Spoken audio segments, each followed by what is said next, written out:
We have Matt, who's going to finish our session on Ruth today. I'm sure we're all looking forward to that. And to start that off, we've got Jim reading from chapter 4, verses 1 to 8, followed by Tim, verses 9 to 17. Yeah, that'd be good. Is Tim here? Oh, there he is.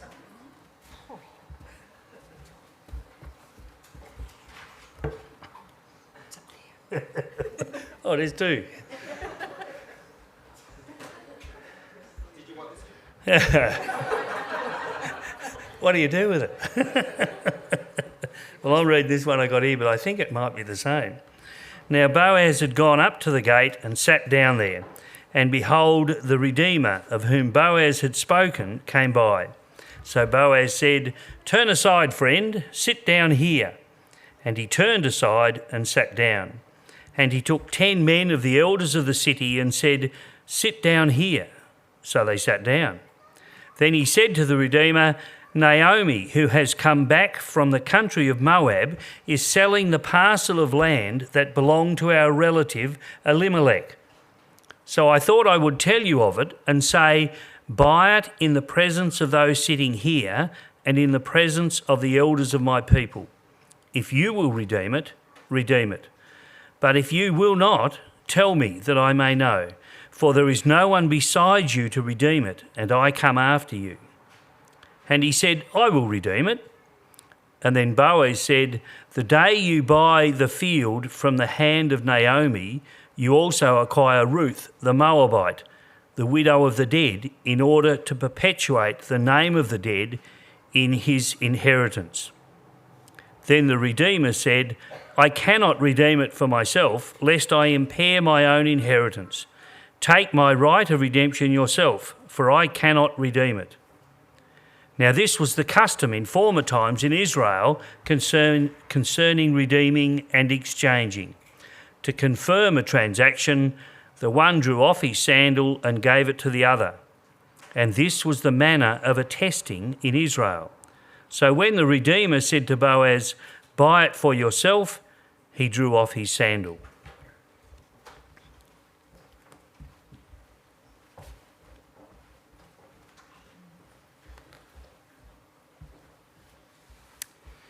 Then Boaz said to the elders and all the people, "You are witnesses this day that I have bought from the hand of Naomi all that belonged to Alimelech and all that belonged to Chilion and to Mahlon.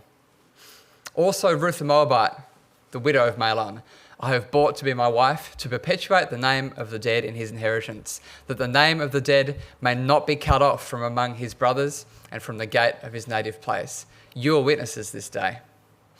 Then all the people who were at the gate and the elders said, "We are witnesses. May the Lord make the woman who is coming into your house like Rachel and Leah, who together built up the house of Israel. May you act worthily in Ephrathah, to be renowned in Bethlehem.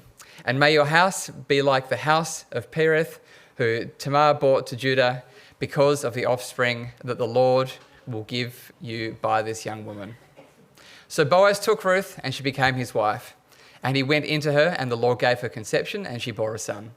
Then the women said to Naomi, "Blessed be the Lord, who has not left you this day without a redeemer, and may his name be renowned in Israel. He shall be to you as a restorer of life and a nourisher of your old age. For your daughter-in-law, who loves you, who is more to you than 7 sons, has given birth to him."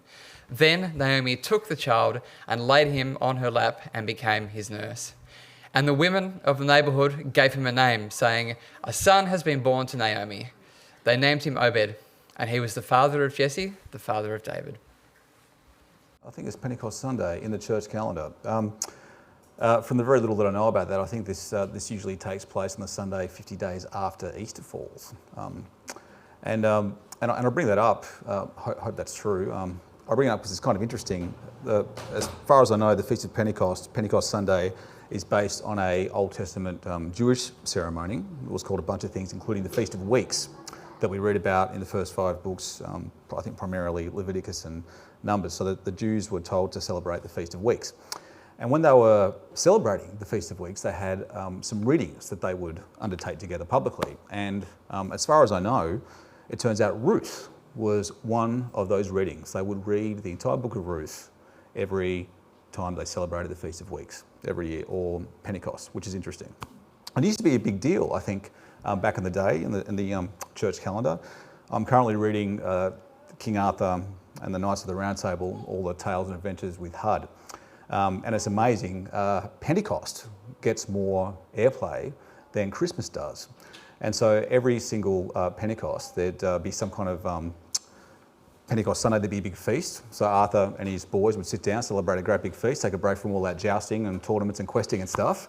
And Arthur had this thing where no one could actually start eating until some new quest had been announced, something exciting had happened. So you can imagine like how frustrating that'd be. You'd be sitting there thinking, gee, well, like, when is some green knight going to walk in and challenge me to cut your head off with a great big axe competition because my venison is getting cold here? When's something going to happen? And that's also kind of interesting and brings us full circle because they would obviously celebrate Pentecost by some great big exciting and novel deed. Whereas in the book of Ruth, that the Jews used to kind of celebrate and observe Pentecost or the Feast of Weeks, is just concerned with the relatively mundane, everyday minutiae of regular people's lives. Very, very different. And on that note, as people have already referenced, and it just struck me and you when that chapter was getting read out, it's a really unusual story. And it's unusual, I suppose, in the sense that someone like me has the job of trying to almost translate a lot of the almost idiosyncrasies or the everything that's particular about the culture that the story is set in and try to kind of make that clear to our modern ears. And then you're trying to kind of take some of the, I suppose, the lessons or the themes of that really ancient story and say, how's that pertinent to our situation right here, right now? So particularly for those of you who are playing catch up and maybe haven't been here for the preceding 3 sermons, I just want to acknowledge that it's a kind of dense, sometimes difficult to understand story. I'm going to try to take some time to unpack it this morning and hopefully make it clear, and hopefully we'll mine some, I suppose, not relevance, that's a terribly overused word. We'll mine something useful, if you like, out of it. We'll try to mine out of it what God would have us take away from it. So that's what we'll be doing this morning. I've divided up really the chapter, as we have been all through this series, into different scenes. This one has really got 2 scenes. The first scene covers off all the goings on at the gate, so we'll spend most of our time looking at that. And then the second scene takes place telescoped into the future, 9 months. So 9 months after the goings on at the gate and beyond. And then we'll wrap up with some thoughts and reflections. So to bring us up to speed, you may remember from chapter 3, we've had a kind of a very unusual marriage proposal. So Ruth has ended up proposing to Boaz, unheard of in the day, and also the context was, I suppose, could have been seen as being very potentially suspect. In the dead of night, just those two, etc., etc. And we left, chapter 3 concludes with Naomi, so Ruth's mother-in-law, reiterating to Ruth that Boaz wouldn't rest until this matter of the marriage proposal was settled. He'd be onto it. And if you look at chapter 4 there in the first 2 chapters, that's exactly what's happened. Boaz is all action. So he goes to the town, Bethlehem, and he goes specifically to the gate. So this is the best kind of image that I could find in terms of a comparison. Imagine something like this, roughly the same size, with a roof on it. So there'd be a gate, like a kind of metal, probably iron gate that would help guard and protect the township. But either side of that gate, they'd have these little rooms, these covered over rooms. And this is where the defenders, the soldiers, could hang out, camp out, and be relatively safe from arrows and rocks and stuff, maybe hot oil if they were being attacked. But at the same time, these spaces on either side would double up as kind of meeting rooms for the leaders at that time, that culture, the male elders. So whenever something big went down, something that was almost the equivalent of a legal, judicial matter, it's here in these rooms that the elders will gather and go through that official business. So at the same time, these spaces were open to the rest of the township, so they were public. So if you were interested, if something salacious was going on that day in one of these little chambers, you could stop by and observe it. Due process.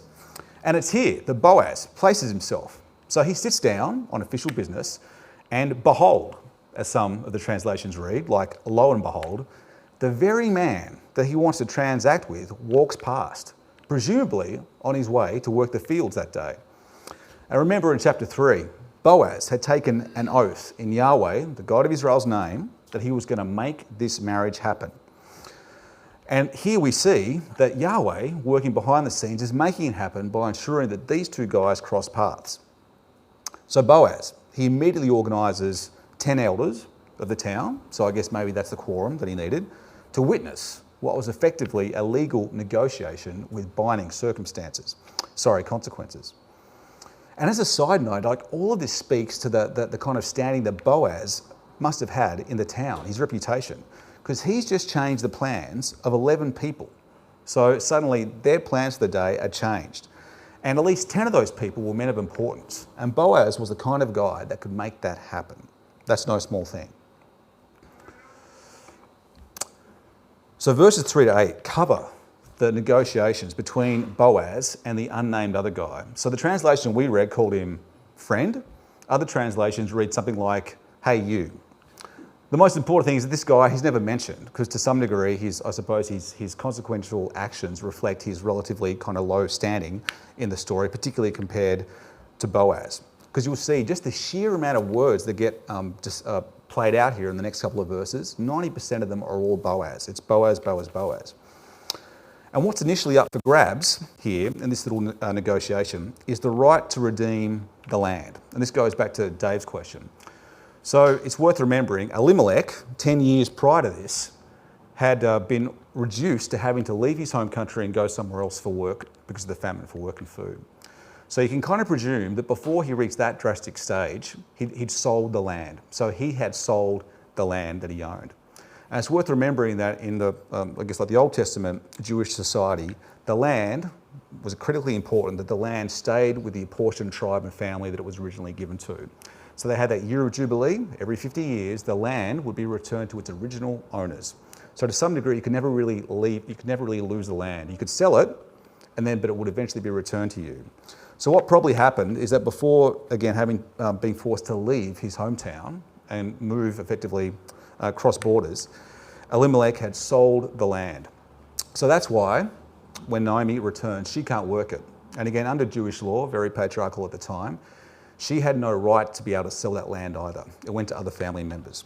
So what was up for grabs is the right to redeem the land.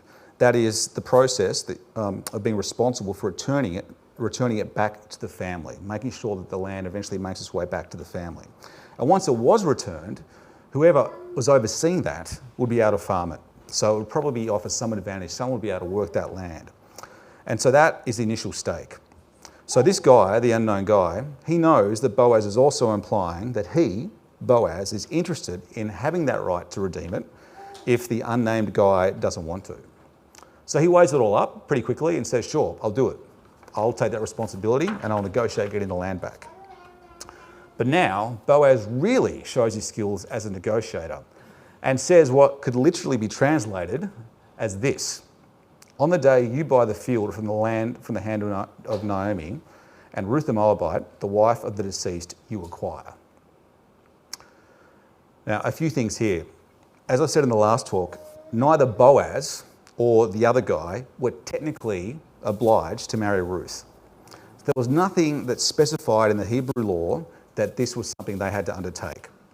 It'd be different if it was a brother of a deceased and childless husband. The brother of a deceased and childless husband, they had an obligation to the widow to perpetuate the family line, but not relatives beyond that. So Boaz is appealing to the spirit of the law here and the character of the other guy. And that spirit is maintaining the name. That is the line, the memory of Alimelech. So remember, Alimelech, Naomi's deceased husband, had 2 sons, both of whom were dead. And neither of them had any children. So the family line at this stage in the story is going absolutely nowhere. And the only hope that it has of continuing lies with Naomi, who's probably too old to have children, and Ruth. And what's interesting is that this second reason of maintaining, perpetuating that family line and name, this hasn't really meant much thus far to Naomi or Ruth or even Boaz up till now. So if you think back, Naomi's only stated concern for Ruth has been her physical, material well-being. And her future, I suppose, physical circumstances being up to a certain point. She wants her cared for in the future.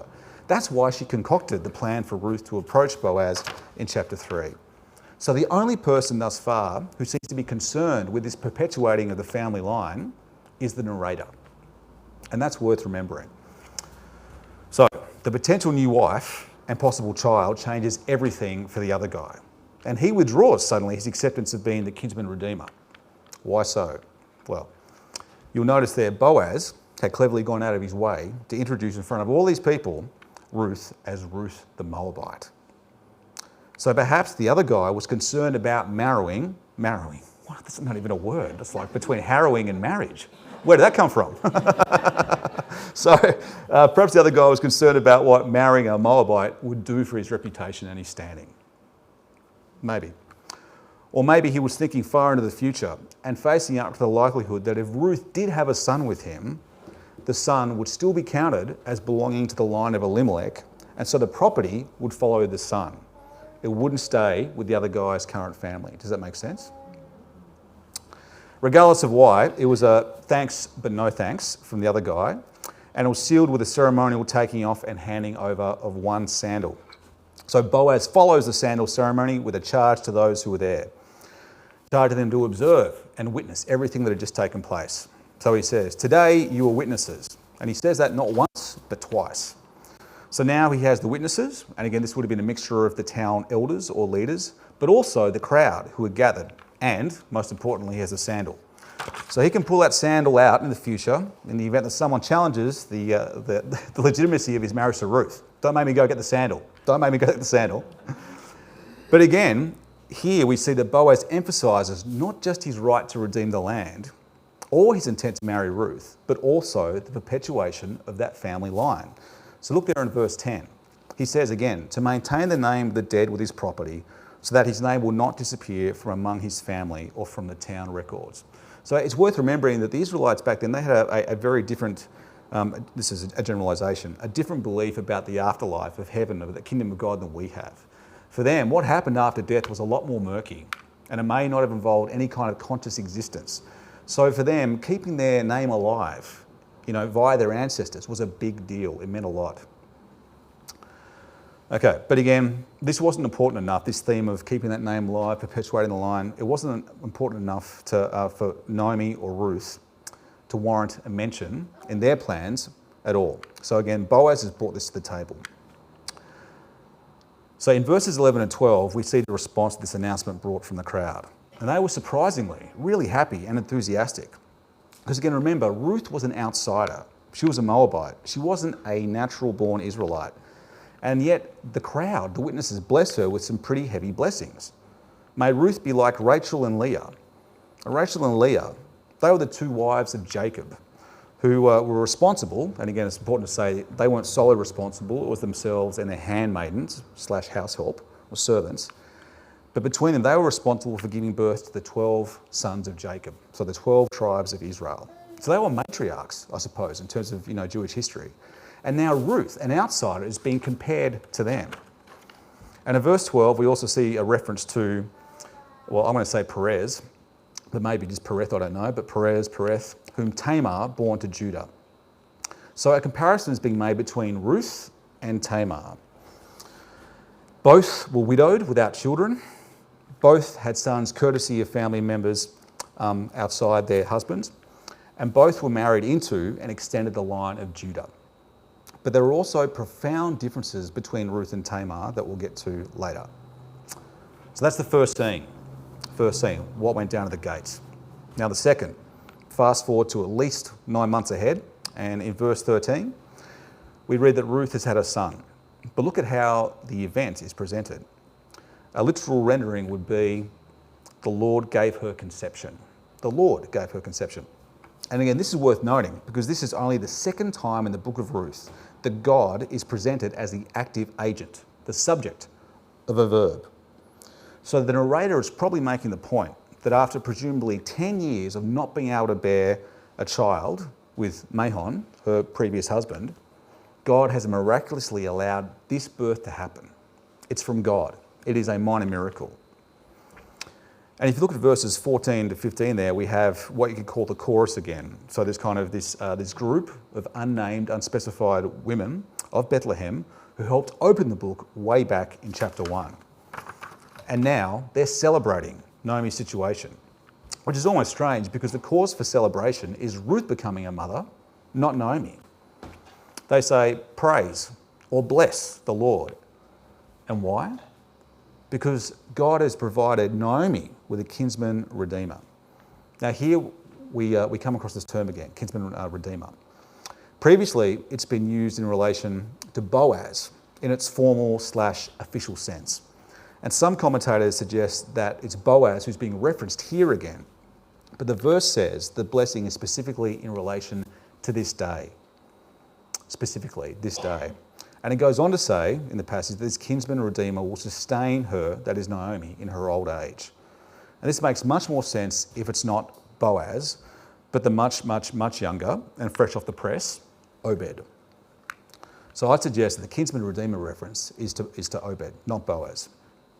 And once again, we see this theme that the main concern for the people involved in the story is the future welfare and security of Naomi and Ruth. It's not the perpetuation of the family line. Worth remembering that. And speaking of remembering, it's here at the end of the story that the narrator wants us to compare this bookend to the one that opened it way back in chapter 1. So you may remember at the start of the story, Naomi was seeing God, was viewing God as one who had emptied her life of good things. She'd lost a husband, 2 sons, and a daughter-in-law. If anything, she regarded herself at the start of the story as being cursed by God. Now, at the other bookend, right here, the chorus regard God as having directly lavished a kinsman redeemer upon her. And also, this same God is responsible for the daughter-in-law, Ruth, who, and this has to be even more remarkable given that this is taking place in a patriarchal society, a daughter-in-law who trumps 7 sons. Not even sons-in-law, but 7 regular sons. 7 sons here being, at the time, the ideal, kind of perfect Jewish family. Ruth is better than that. But it's not primarily the fact that Ruth has provided a kinsman redeemer that is the reason for her being such a blessing to Naomi. It's the fact that we read there, she loves Naomi.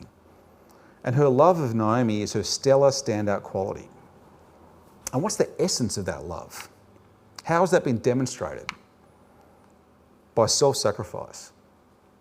By putting Naomi's welfare above her own, time and time again.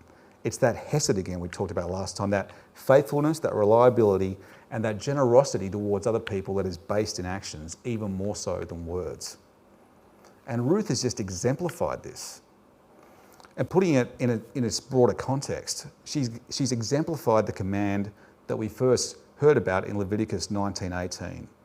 Love your neighbour as yourself. And what's interesting is just after that, in Leviticus 19:34, Moses has instructed the Israelites to love the stranger as they love themselves. Love the alien, love the stranger, love the foreigner. And this goes back to the stuff that Mike was quoting from Micah in terms of what that practical love looks like, you know. And God demonstrates, if not a sense of humour, at least a great sense of irony here, because he uses a stranger, an alien, a widow, to show the Israelites what that love actually looks like. Tips it on its head. It's amazing. And we've got to remember this story took place in the time of Judges, a nasty bit of Old Testament history. And again, ironically, it's this stranger from Moab who shows the Israelites what that love, that covenant love and hesed, actually looks like. Okay. After this, we read that Naomi places Obed, her grandson, to her bosom. Her bosom that has been robbed and emptied, if you like, by the loss of her own 2 sons. And here, at the end of the story, it's filled again.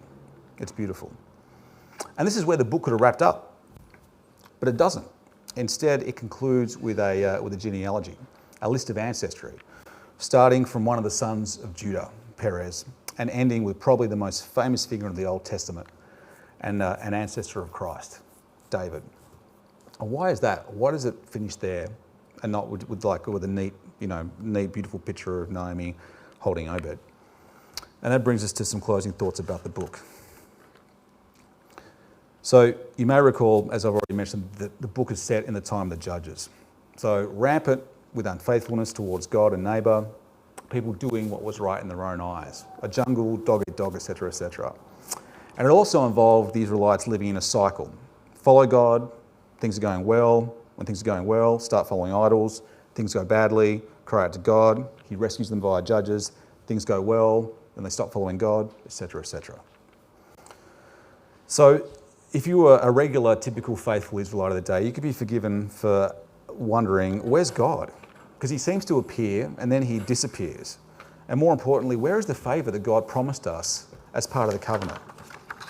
Basically, like, where has God gone? And I mean, do you ever wonder that too? Where's God gone? Crosses my mind sometimes. Maybe it's personal circumstances that have you asking that question. Things like job loss, relationship breakdown, sudden health crisis. Maybe it's all of the above. Or perhaps you're wondering where God is given the state of the world. You could be concerned about China, the situation in the Middle East, another pandemic, the declining amount of liberty across most nations is going backwards. You could be worried about the declining birth rate across like the first world. You could be worried about, like I am, why there's so many bad movies these days. Back in 1977, there was a great blockbuster called Star Wars. 2020, there was another great blockbuster called Star Wars. Like, things are getting stale. What's that all about? You could be kind of wondering about the long-term value of all that Dogecoin that you bought. What's that going to yield? So any of these reasons, you could be asking or thinking, where has God gone? And there's at least two broad responses to this. First, there's the despairing about life, getting numb in the face of the sometimes hopelessness and sometimes meaninglessness of it all. Feeling perhaps that your life, your story, it just doesn't really matter. But the book of Ruth says that's a lie. Your life, said the book of Ruth, in all its intricate detail, does matter. What we do matters. Ruth says we're not helpless victims in the face of circumstances. And most importantly, God can work with us wherever we are. Just think of the variety that we see in Ruth. Naomi's story begins with her compiling a list of complaints, grievances against God, and accusing him of emptying her. She's angry, possibly even embittered with God. But God still works with her. He changes her and blesses her. Her story changes as a result. Compare her to Ruth. Ruth, who remains faithful to Naomi and follows her. Ruth, who complies with Naomi's madcap scheme to approach Boaz in dubious circumstances, but then goes off script and does the complete opposite of what Naomi instructed. So instead of waiting for Boaz to dictate what happens next, Ruth effectively asks him to marry her. Ruth speaks up, and God uses that. Her story changes. Compared to Boaz, an already good guy, respected in the community, then he's faced with a choice. He can remain the same person, getting by on his established credibility, or he can voluntarily take up even more responsibility and step into the risky role of a Kinsmen Redeemer. He can throw his lot in with a Moabitess, a non-Jew who for 10 years has been childless. He doesn't have to, but he chooses to, and God uses that. And Boaz's story changes. So wherever we find ourselves now, embittered with God and life, maybe on the cusp of making a big decision or on the brink of deciding whether to take up some kind of challenging responsibility, we're not far from God. He's right there, ready to work with that and change us and our circumstances as a result. So let's not despair, let's not abdicate our responsibilities and give up. Let's not think that our story, despite its flaws, its messiness, its contradictions, its unique details, is without meaning or hope. Because our story can change. Think about Naomi's position at the start of Ruth to the end. Just so radically different and better. Great C.S. Lewis quote, and this was inscribed in the inside jacket of a book that he read, apparently.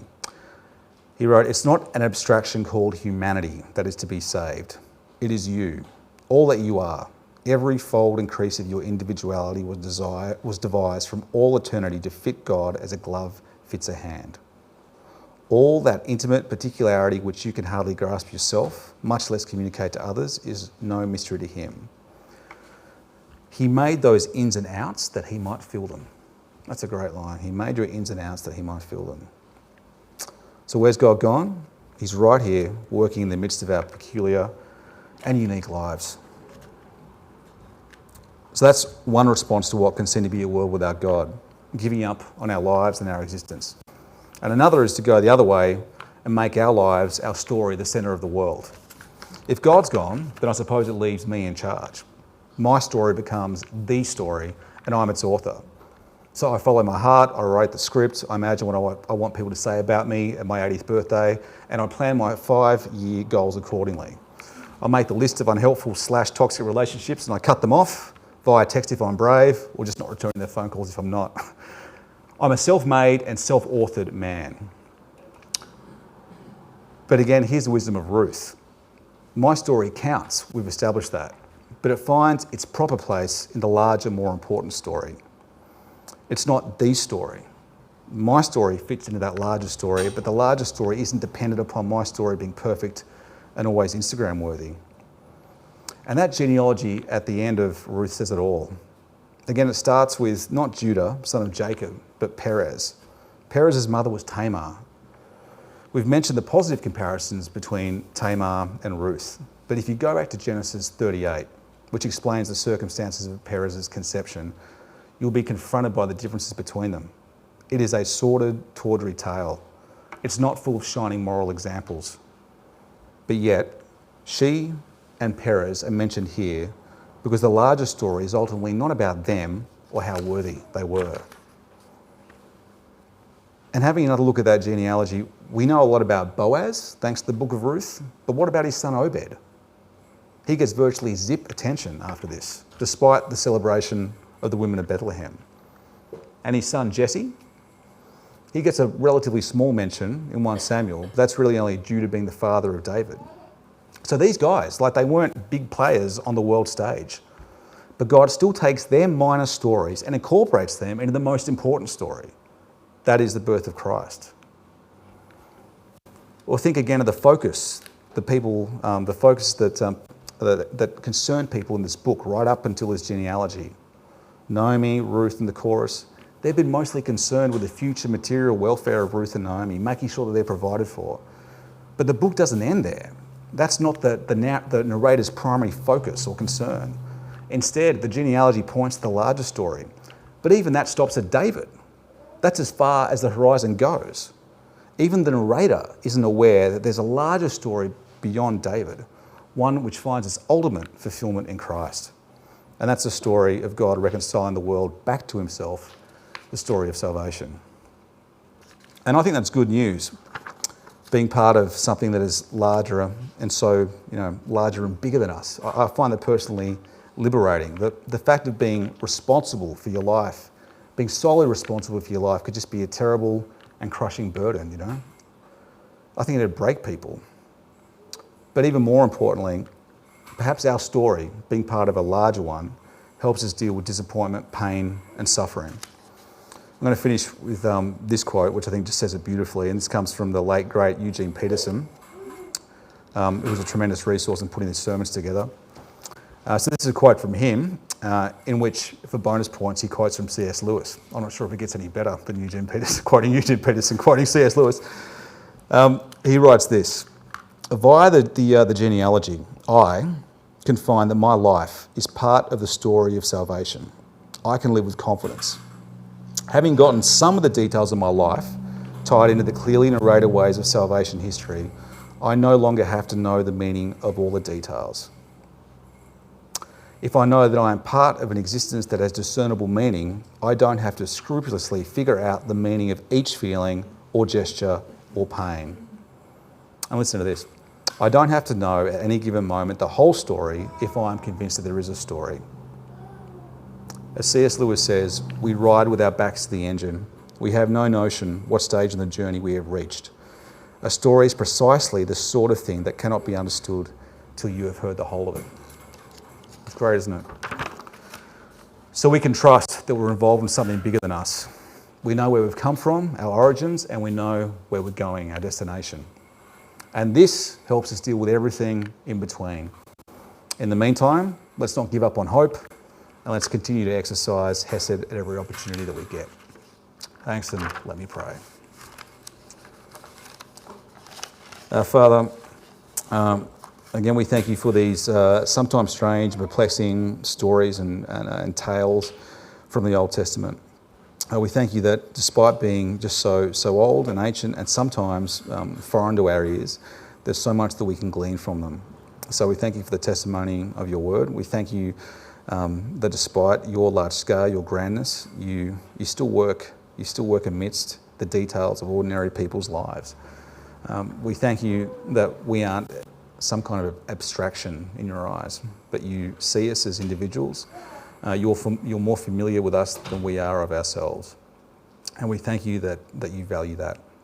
And we thank you that with the confidence we have of being part of a larger story, we don't have to stress and sweat about all the minor details. I pray that it'll become a conviction for us, and it'll help free us up to concentrate on loving in practical fashions the people who you've placed us amongst. Amen.